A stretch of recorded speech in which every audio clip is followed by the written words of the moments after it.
It's time for the Onyx News. Extraterrestrials, time anomalies, dimensions, remote viewing, UFOs, UAPs, and USOs, ghostly encounters, abductions, Bigfoot, and more. Your end of the week news source for everything unexplained. Here is your host for the Onyx News Podcast, Margie Kay.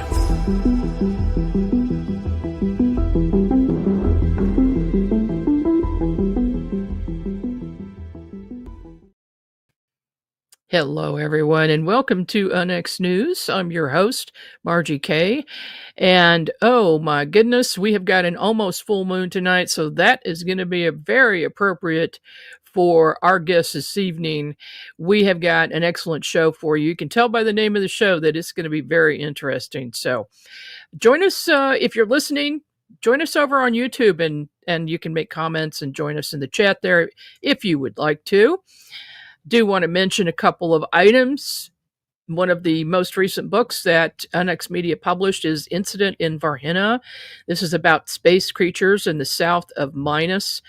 It's by Vittorio Paccassini and Fernanda Perez. This is a fantastic book. It is available on Amazon right now. Interesting read. There was a movie made about this by James Fox called Moment of Contact, and they work with James on site. So that one is good. And then, of course, I've got to plug my own book, How to Research a Haunted House, with my partner, Violet Wisdom. She's my executive assistant, and she's a professional house researcher, and she's written over 50 books on the subject. So we combined efforts, and we worked on how to research a haunted house. And this is, paranormal investigators should find this very interesting and very useful in their toolkit. Now, for my guest this evening, I know you're all waiting for this because, oh boy, here we go. Paul Dale Roberts has an associate degree in criminology. From 1979 to 1986, Roberts served in the U.S. Army's military intelligence. He is an actor, 14 investigator who investigates all things paranormal, from ghosts to demons to cryptids to UFOs. Roberts is an author for Costa Rican Times, Phenomena Magazine, and Paranormal Underground Magazine. He has several paranormal-themed books published. He has investigated paranormal hotspots like Area 51, Skinwalker Ranch, Stonehenge, Bridge over the River Kai in Thailand, the Tower of London, victim locations of well-known serial killers, and he is the co-owner of Halo Paranormal Investigations, HPI International. Welcome to the program, Paul. Thank you, Margie. Love being here. Oh, I am so glad to get you on the show because, wow, have you had an interesting life. So we're going to try to get some of that in here this evening. I'd like to just kind of start from the beginning. And when you were young, did something trigger your interest in paranormal? Oh, absolutely, Margie. I lived on a house on Effie Street in Fresno. And the paranormal activity that was happening in this house all was centered on me. It started off with a woman's voice that sounded like my mother calling me from the orange grove. And my middle name's Dale, and was saying, "Dale, come here. Dale, come here." And I was kind of confused because I could hear my mother in the kitchen, but it sounded like my mother in the orange grove. I go over to the kitchen, and sure enough, there's my mother. This thing was mimicking the voice of my mother. At some point in time, an entity pushed me into a heater. And this is one of the weirdest things that happened to me. But at nighttime, when I was sleeping in my bed, I could hear these sounds of these wheels going down the sidewalk. And it came up to my window. My window opened up halfway by itself. And this thing was like a black tea kettle with a snout. And the snout pointed towards me and let out this cloud of green mist. The next day, I had bronchitis. I was coughing and hacking, and I believe it was whatever this demonic tea kettle thing was. I also Wow. too saw like little skulls with wings, and they were like flying in my room. And then, now, Margie, I as I got a little bit older, I was starting to think. I said, was that childhood nightmares, or did I really witness the paranormal? So I started reading books by Brad Steiger. I even got into Chariots of the Gods with Eric von Doniken. Hmm. I got into everything paranormal because I was just really curious about it, because I wanted to know if those were nightmares. So never did I ever think that I was going to be a paranormal investigator, but my life led me down that path, because when I got into the Army from 73 to 76, I was an MP, military policeman, and I started working undercover narcotics with the Drug Suppression Team, C.I.D, Criminal Investigation Division, and traveled throughout Germany buying drugs and testifying at Article 32s and court martials. So that helped me with my investigative skills. Oh, And then sure. 1979 to 1986, I was in military intelligence. And the reason why I joined military intelligence is because I wanted to know if they knew anything about UFOs. And I did find out. Okay, so let's just go there for a minute because that's a hot topic, and one that I'm extremely interested in. So, what can you? I mean, just reading your bio, I'm afraid you told me too much. So, what can you talk about? Oh, actually, I talk about everything, because let's say Yeah. whatever I'm disclosing to the public, and I have through my articles, um, they haven't came to arrest me, because if they did, it would show that I was telling the truth. There was something there. And Yes. when I joined military intelligence, I was a 97 Bravo, which was an intelligence analyst. And I had a top secret SBI clearance, and SBI stands for Special Background Investigation. So, as an intelligence analyst, I worked with image interpreters. And image interpreters, they can tell you on a SIP map a little tiny dot is a T-72 tank, Soviet tank. And the image interpreters would look at satellite photographs of North Korea and Red China. One day, 6 photographs came in, and these 6 photographs gave me my answer. Does the military intelligence know anything about UFOs? Well, these six Mm. photographs were part of a bigger picture. Each photograph was part of a video taken by our satellites. And what I saw in those 6 photographs were 6 different type of UFOs. You have one cube shape, you had one disc shape, you had one triangular, boomerang, globe, and something that looked like ball lightning. And on the back of the photograph, it said intelligent movement. So that told me right there that these objects, that these reconnaissance satellites took of these objects, they had intelligent movement. So even though Project Blue Book closed down, I think in 1969, Mm-hmm. the military was still investigating UFOs.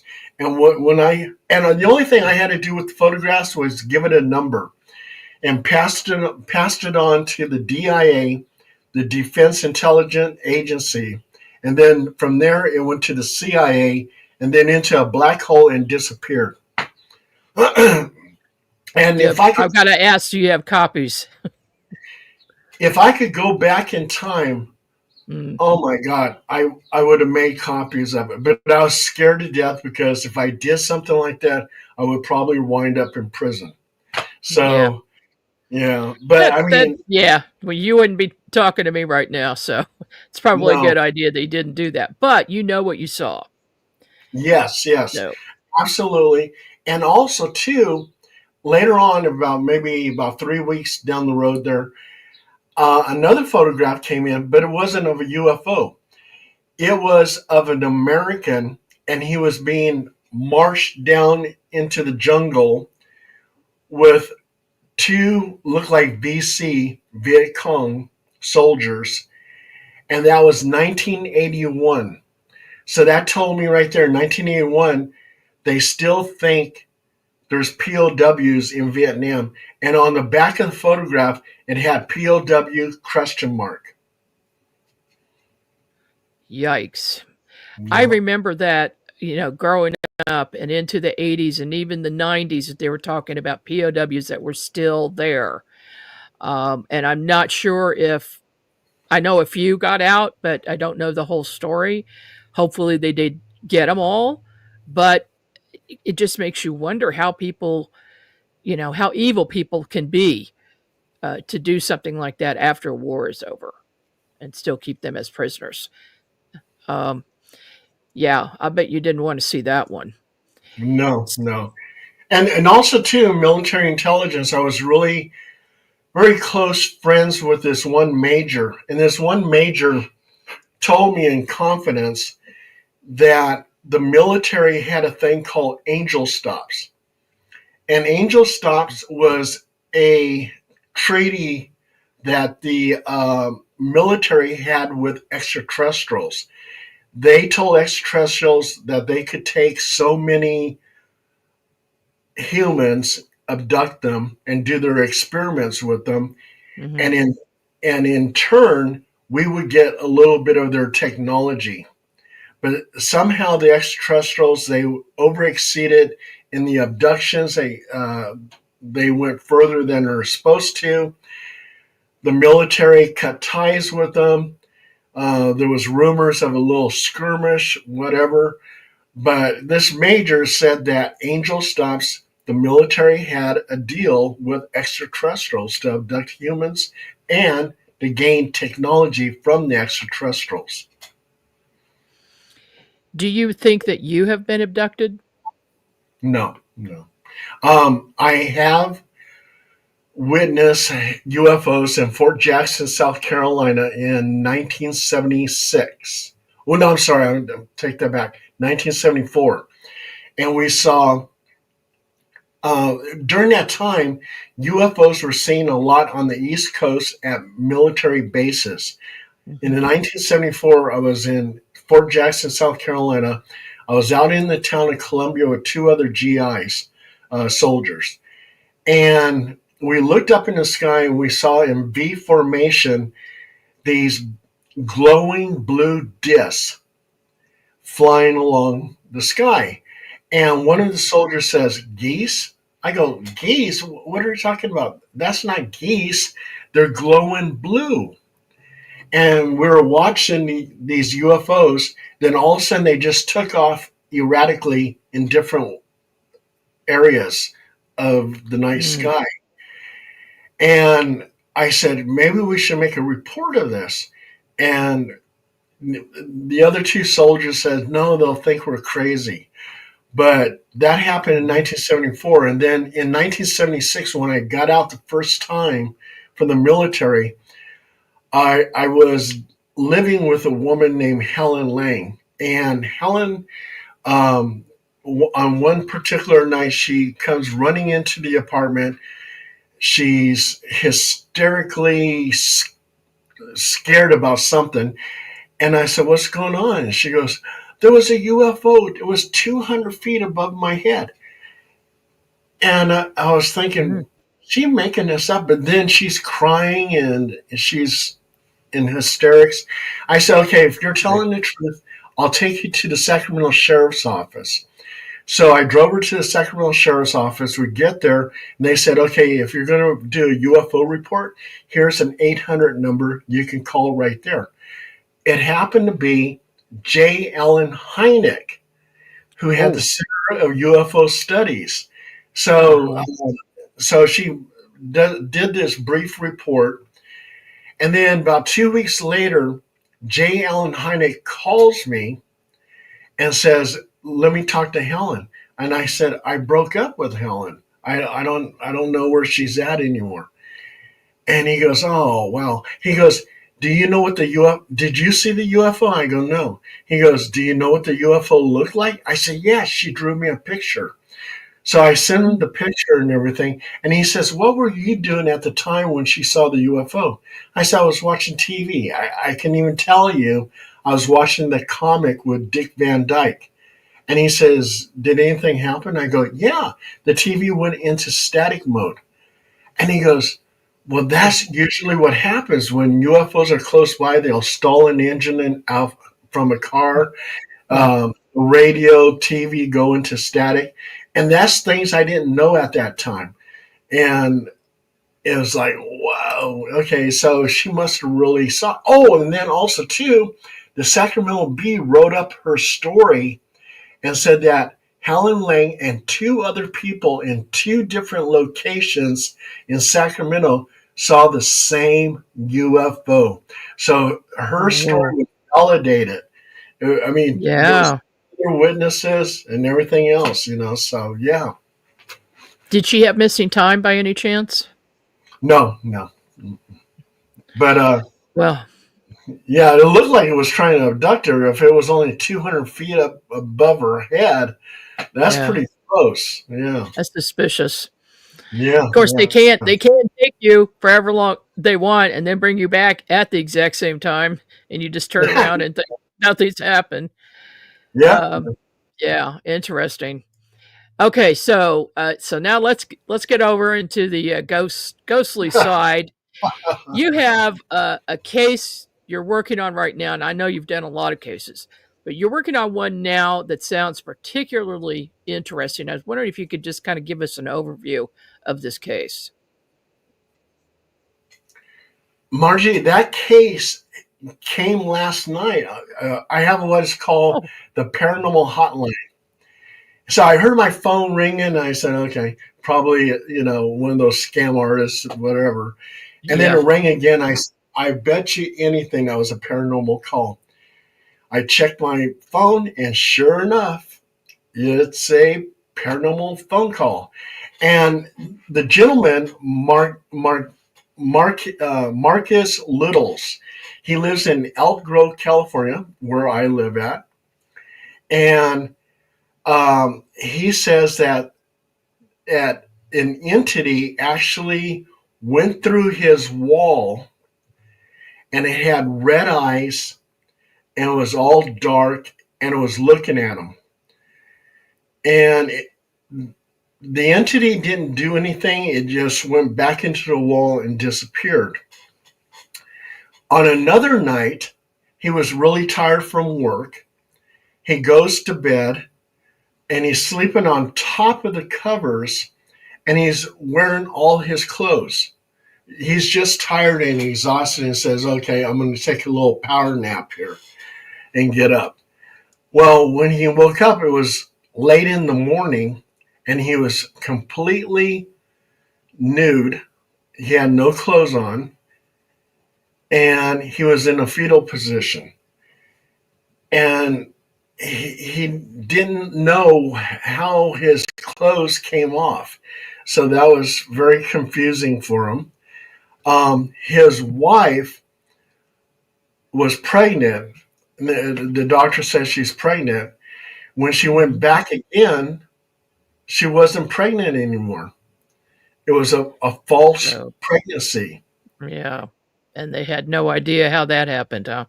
Yeah, they don't. And then she thinks she has like a little implant in her torso. It moves around on her body. They see this entity that has red eyes. They hear a disembodied voice of a man screaming. They see like an animal, looks like a cat, and then it morphs into something that looks human. So they believe that's a shapeshifter. And I think with all these things that are happening, they have some security footage, and I believe that you saw that, Margie, but it looks like what is called a rod. A rod is like a biological entity. It has no wings, but yet it's able to zip around and fly around. Um, Researchers and experts in the field believe that rods are bugs. And also, too, some of the video footage I'm looking at, and I said, that's definitely bugs. But sometimes what happens is things are, the paranormal is so traumatic for a person that Mm-hmm. the real stuff of the paranormal that happened to them is now confused with ordinary stuff, which all of a sudden now becomes paranormal. So the bugs they capture on their security cameras to them are fairies or elementals. And Mm-hmm. when people are not that don't have a traumatic experience with the paranormal, when they look at it and they go, no, that's bugs, So, but anyway, I'm going to Right. go down there Sunday, check it out. Where And is this? in Elk Grove, California. Okay. Okay. So you can get on site. And what type of equipment are you going to use? Um, uh, well, basically, the two things that I really love out of all the equipment that I have, I mean, I have the Connect and stuff like that, EMF and all that other stuff, but I don't really consider that as evidence. I'll get a paranormal investigator and they'll go, oh, my EMF is going off. Okay, well, it could be wires in the wall and stuff like that. That just doesn't do it for me. What does do it for me is an EVP, Mm-hmm. electronic voice phenomenon. I mean, Mm-hmm. Margie, there was a situation where I was at this cemetery. It was very haunted. And I was in my car. I rolled up the windows, no sound. And I have my recorder in my hand. I go, is there anybody here with me?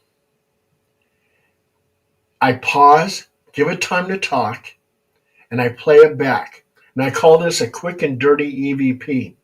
And it says, I'm right here.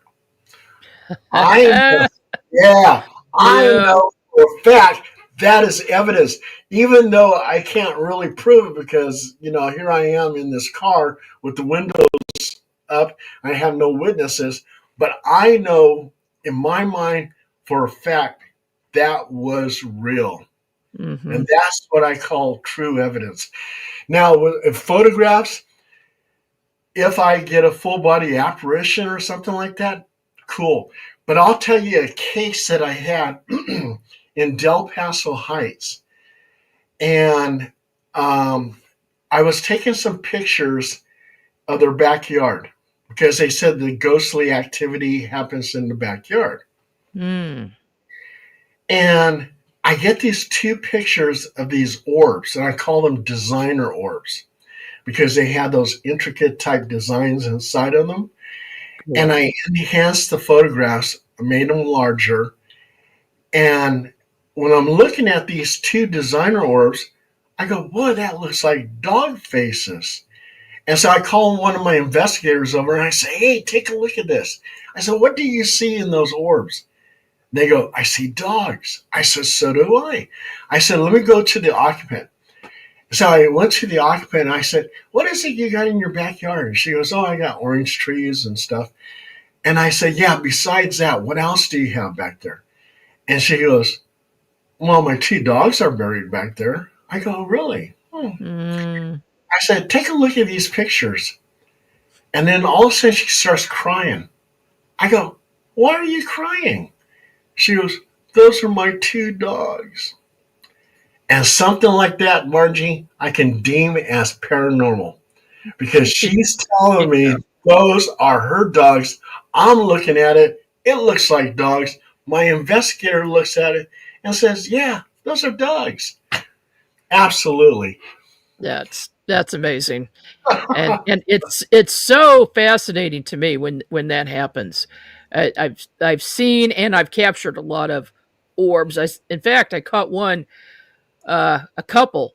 with ETs in them and looking like they're sitting at a console, like they're driving this little teeny tiny UFO that's surrounded by light. It's just fascinating. All right, we are up on a break, and when we come back after these 3 minutes, we're going to be talking more with Paul Dale Roberts and showing some photographs. So don't go away. We'll be right back. The Onyx Network presents a health and wellness spiritually based brand of hemp-derived CBD products made by Hopewell Farm in Harrogate, Tennessee. We apply our Cathara energy work with all of our plants and products. Our products made in small batches with only 2 ingredients of pure hemp, full-spectrum crude oil, and coconut-derived MCT oil. Third-party lab tested for potency and legal THC levels with 6 strengths of 1 ounce oil to choose from. Know what you're buying and get what you pay for from Hopewell Farm. Applied directly to a specific area, Hopewell Farm topical salve in 1 ounce and ½ ounce sizes made with pure hemp crude oil, comfrey extract, and all natural ingredients. Find the Hopewell Farm link and coupon code on the Onyx Network website at onyxnetwork.com. That's onyxnetwork.com. Tickets are now on sale for Rebels of Disclosure 2025, May 12th through the 15th in Grafton, Illinois at the beautiful Pierre Marquette Lodge and Conference Center. This will be a 4-day event with 12 speakers covering topics such as ET contact, experiencer testimonies, lost history, secret space programs, time travel, Illuminati, parallel realities, and so much more. Visit journeytotruth.online for more details.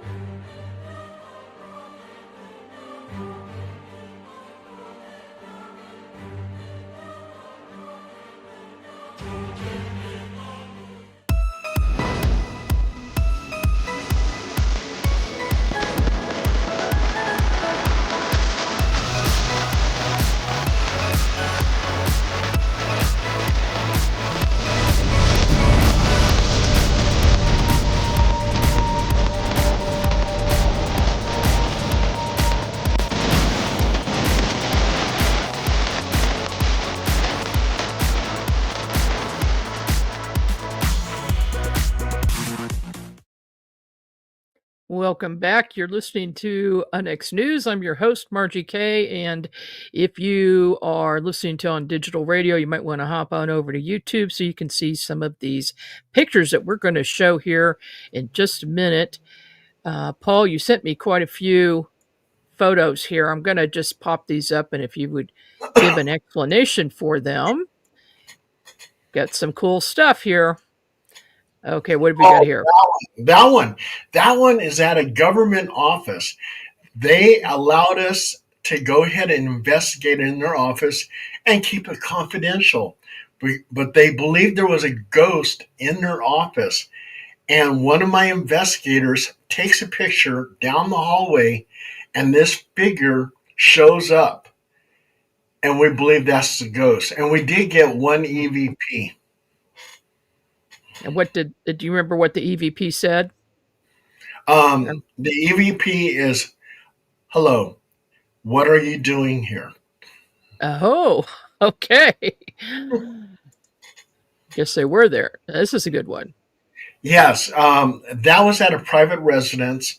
They had an entity that would stroke their hair, touch them on the shoulder, move things around in the house, sometimes hides the car keys, and snapping a bunch of pictures, and that's what we got.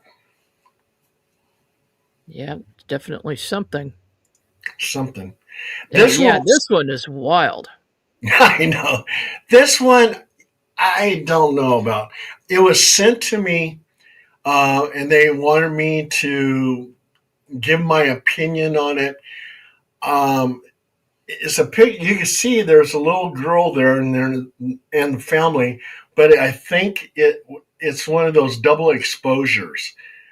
I really have a hard time believing that's a ghost. Was this a 35 millimeter? Yes, I believe so. And then Uh, also to my photo analyst, she told me it was a double exposure. okay. Well, too good to be true. Okay. Yep. This is strange. Yes. This was taken in Natomas near Sacramento.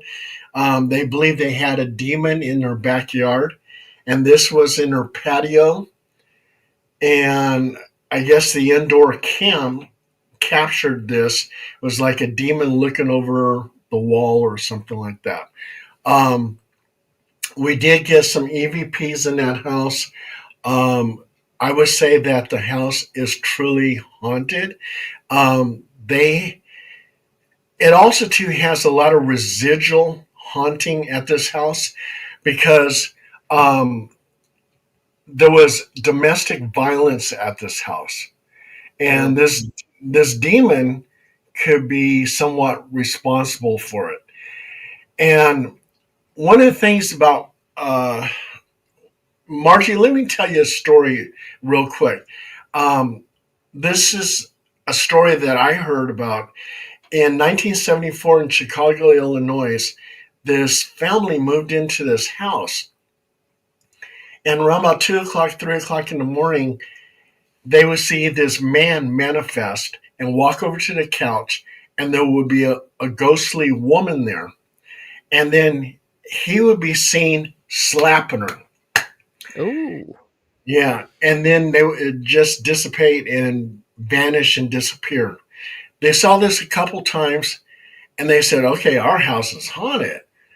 Well, anyway, they went to a block party and the host was telling me, he goes, yeah, we do this every year. We have a lot of fun. We've taken a lot of pictures. Here's some photo albums of our past events. So the lady's looking through the photos and she comes to this one photo and she goes, oh my God, those are the ghosts in my house. And the host looks at it and he goes, ghosts? They did live in your house. The police were there all the time. They had domestic disputes. They got a divorce.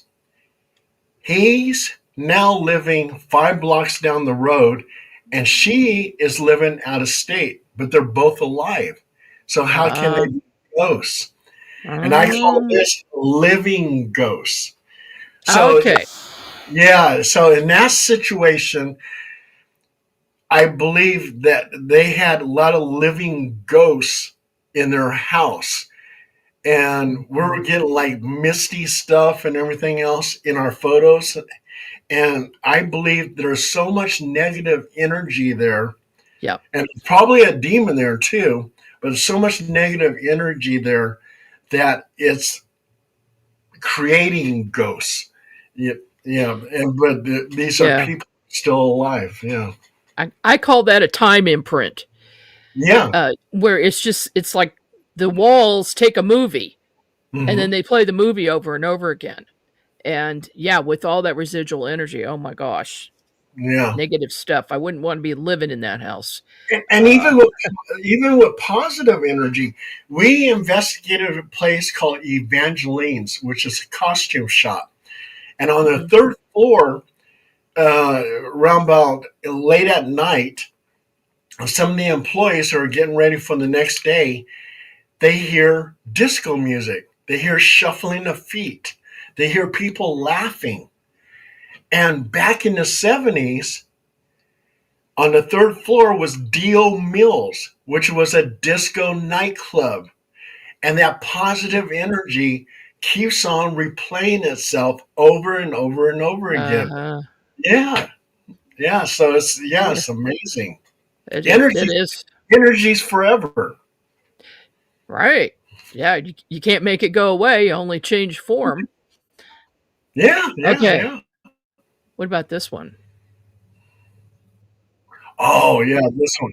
This one actually made it to paranormal caught on camera. This was sent to me, and they wanted me to analyze it, um, and I had my photo expert look at it, and they were saying, "Oh, this is for real." Uh, it's an entity that manifests at Sedona, Arizona, And Sedonia is very, very haunted. People have seen ghosts. One guy even has seen an invisible porcupine man. Um, he could actually feel his quills on his skin. Oh Um, my. UFOs are seen there. They think there's portals, dimensional portals. Mm-hmm. And this entity, clear as day, and I had several pictures, which Paranormal Caught on Camera now has, but it was featured on one of their shows. And yeah, it was an entity, and he could see it with his eyes, and then also too captured it on his photo. That's pretty awesome when that happens. This is Ooh, very strange. yes, okay. This lady, she has something like 6 foster children. And the foster children were freaking out because they said there was a little girl ghost in that house. And if you look on the stairwell, right there, you see a little girl. And that was captured on their recorder, their security camera. Mm-hmm. And then they got 2 other pictures of the same little girl, and she's always hanging out by the stairwell. And all the foster children that she deals with, they've all seen the ghost. Yeah, you can see it looks like a little girl in an outfit here, like an angel outfit, sitting on the chair and looking in that direction. And then in the background you see this spirit. It's very clear, but you can tell that it's not And a human, not a living. Margie, we even got an EVP of a little girl saying, "Play with me." Ah, wow. Hmm. All right, Oh, that moving one. on. Yeah, that one. That was in Marysville. And it was some type of demonic entity. And this is what she captured. She took a photo. Oh, well, no, the security camera caught the photo of this thing. It looks like it's wearing a hoodie and everything else. And she was being, this entity was actually doing things to her that was inappropriate. I'll just Oh leave it. dear. I'll Yeah. leave it at that. And I gave her a full submersion baptism. And she had like a little hot tub, and it gave her a full submersion baptism. And the haunting went away.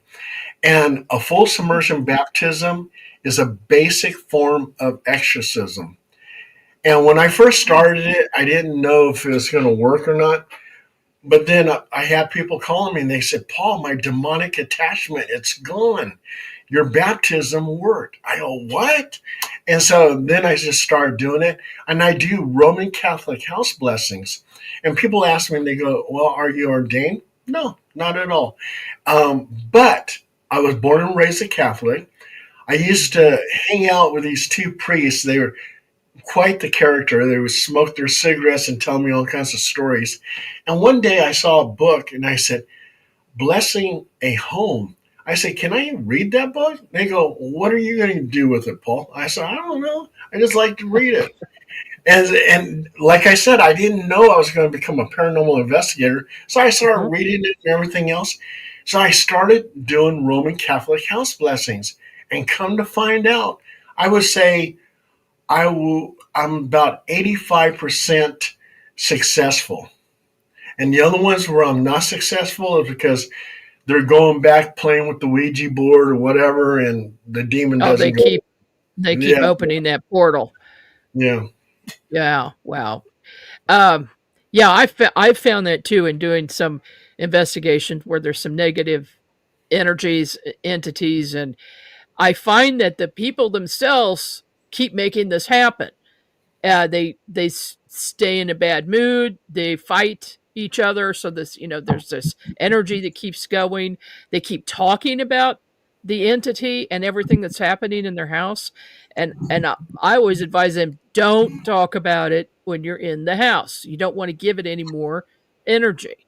Um, yeah, it's quite something to deal with. Now, this photo, I saved this one for last because, well, it's not totally last, but it's one that looks amazing. It looks like a fairy.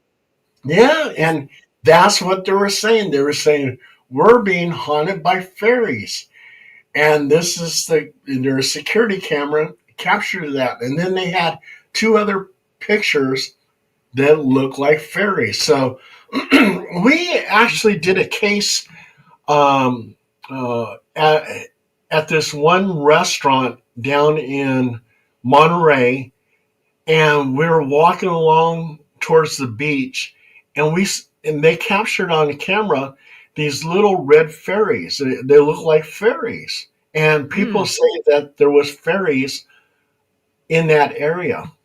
So yeah, Oh, I yeah. kind of believe them. Yeah. I'm going to have to talk to you some more about this because I'm writing a book about fairies.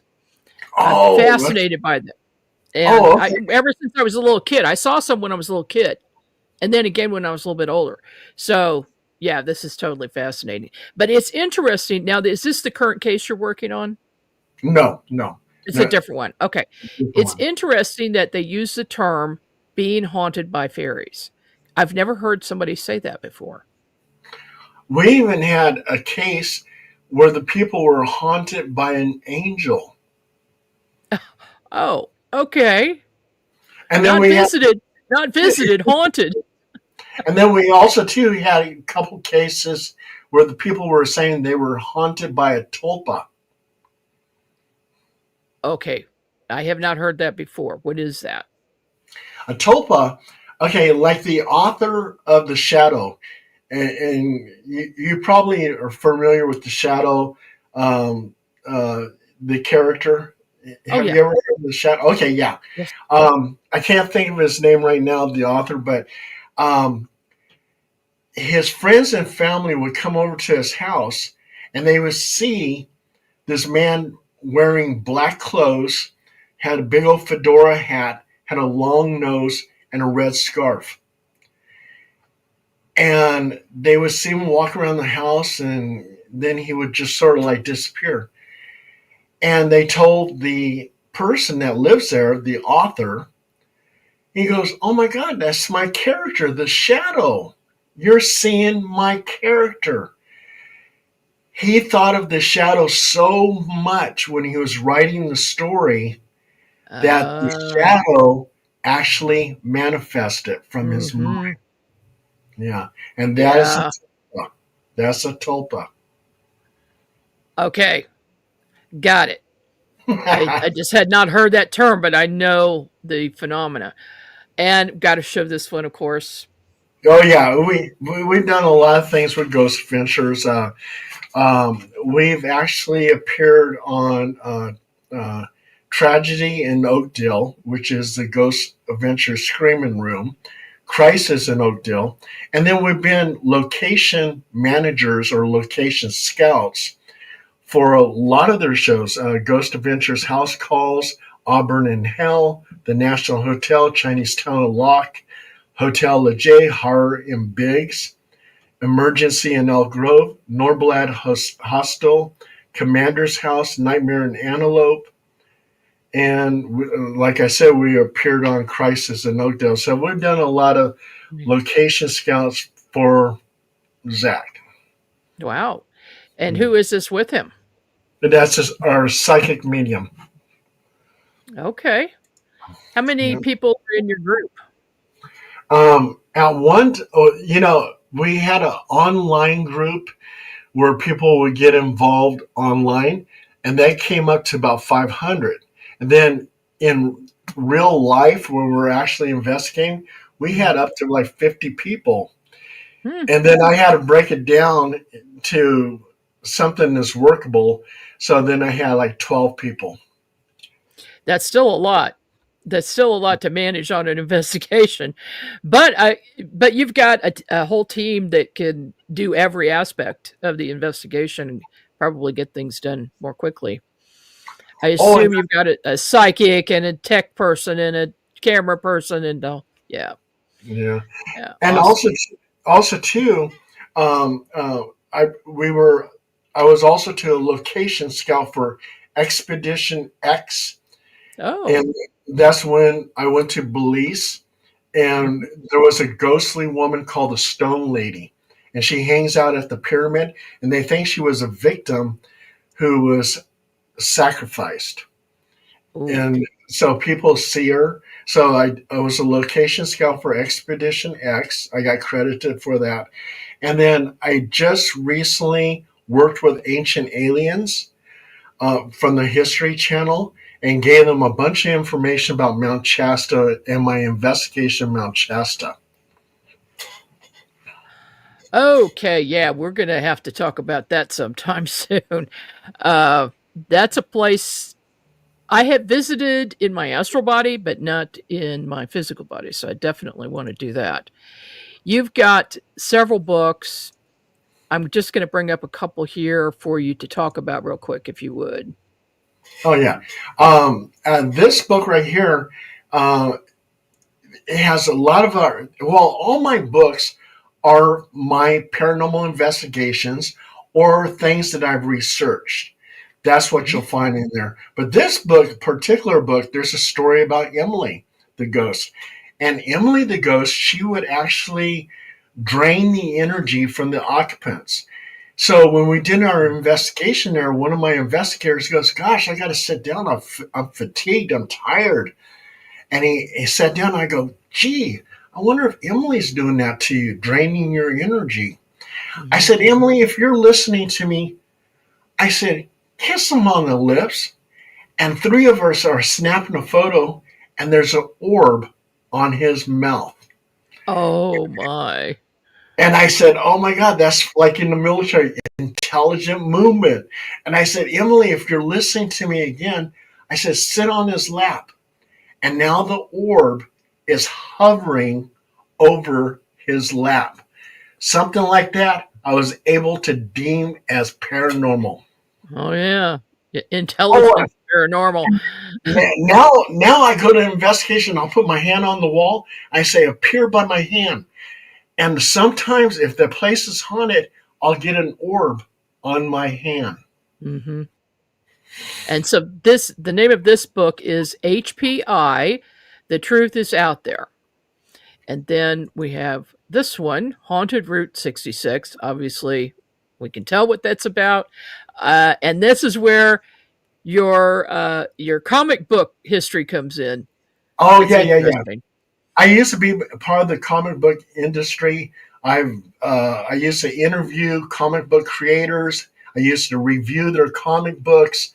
I had a newsletter called the People's Comic Book Newsletter, which I was promoting aspiring artists and writers that wanted to get into the comic book business. I even published my own comic book called The Legendary Dark Silhouette, which will soon be sitting in a museum in Sacramento as part of Sacramento history.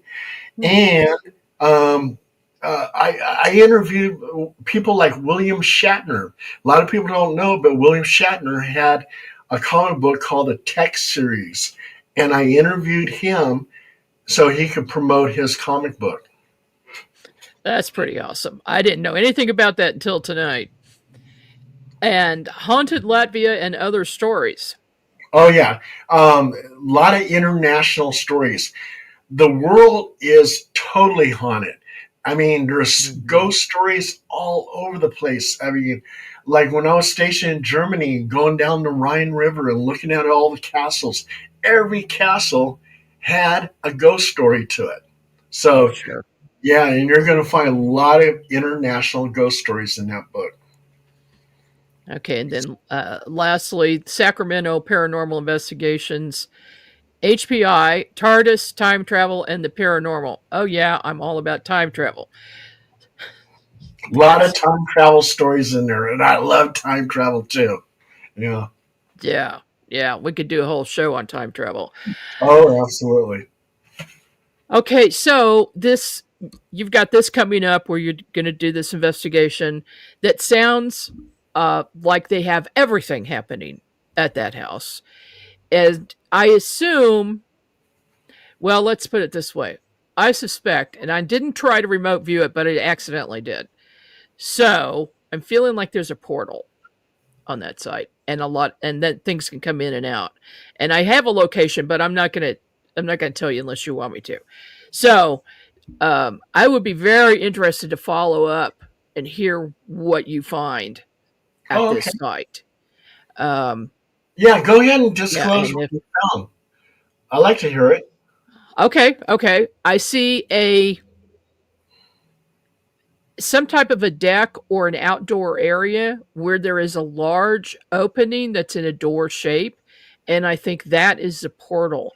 And if you look at it with soft eyes, and probably around dusk, I see a blue shimmer. Hmm. So Interesting. maybe Okay. let's see what happens. Yeah, It's let's going to see be what happens. interesting. Yeah. Let's see what Yeah. happens. So besides that, I know you've had a very, very busy life, but what's next for you? Right now, what really keeps me busy is because I work for 3 paranormal magazines: Phenomena Magazine, Paranormal Underground Magazine, and Outer Limits Magazine. Plus, I Wow. work for Costa Rica Times. So I'm busy writing articles all the time, doing some researching. I got that one investigation. I used to do a lot of events where a lot of people could be involved, but I'm kind of just taking a break from it. So with my Mhm. writing and everything else and the little local investigations here and there, I said that keeps me busy enough for right now. Well, that's totally understandable. And it seems like on every investigation, there's something different, that something makes you want to go down a new rabbit hole. Is that the case with you? Oh, absolutely. I mean, even like the call last night from Marcus Littles. I mean, he's got me hooked because I want to know about the false pregnancy and everything else. Not too interested in the rods and the bugs from the security cameras, and Right. and even you looking at it, you're like 100% bugs, and so yeah, it's. But I'm just curious: Yeah. is this place really haunted? Are extraterrestrials really visiting his house? So I'll find out. Well, that will be very interesting to find out. And good luck with all your ventures that you've got going on. Would you please come back sometime and so we can dig into some more things like time travel? Oh, absolutely. Like right now, my telephone's ringing. Oh, It could be the paranormal hotline. I don't know. all right. Well, I'll let you go take that call and see what's on the other end of that, because it could be something good, right? You never know. You never All know. right. Thank you, Paul Dale Roberts, for your time this evening. We really appreciate it. Thank you, Margie. And sorry Uh, about the phone. yeah, that's all right. We'll let it slide. Okay. All right. I'll talk to you soon. Okay. Take care. Okay. Bye bye. Yeah, Paul is an interesting guy. I'm glad we connected. I'm not even we connected somehow through the Onyx network, and he sent me some information, and I said, "Oh my gosh, this guy is busy. He's got a lot going on, a lot of stories he could probably tell from the military, and other things as well." And this current case, I don't remote view things unless people ask me to do it, either for themselves or if they're working on a case. I help other investigators all the time. But in this case, it just kind of flashed in. So I thought I would just let them know what happened. Um, and that is something, too, with my new program coming up here soon. I'm thinking it's going to be right around the second week of May right now. But it's going to be a 3-hour format. And in the last 30 minutes of the program, we're going to have open lines. I'm going to take calls. I'm going to do readings over the phone. And yeah, we're going to see how that works, because a lot of people are asking me to do that and do more public work with it. So we're going to give that a shot, see what happens. And I will let you know when that is going to start. But it's probably going to be around mid-May, because I got a lot of travel and things coming up. Conferences, going to be at several conferences. Take a look at the Unx Network at unxnetwork.com. We've got a conference connection page there. So if you're into doing live conferences or virtual conferences, take a look and see what is there, because there's stuff going on all over the place and some really good ones this year that we are sponsoring. So until next time, I'm Margie Kay, and this is NX News.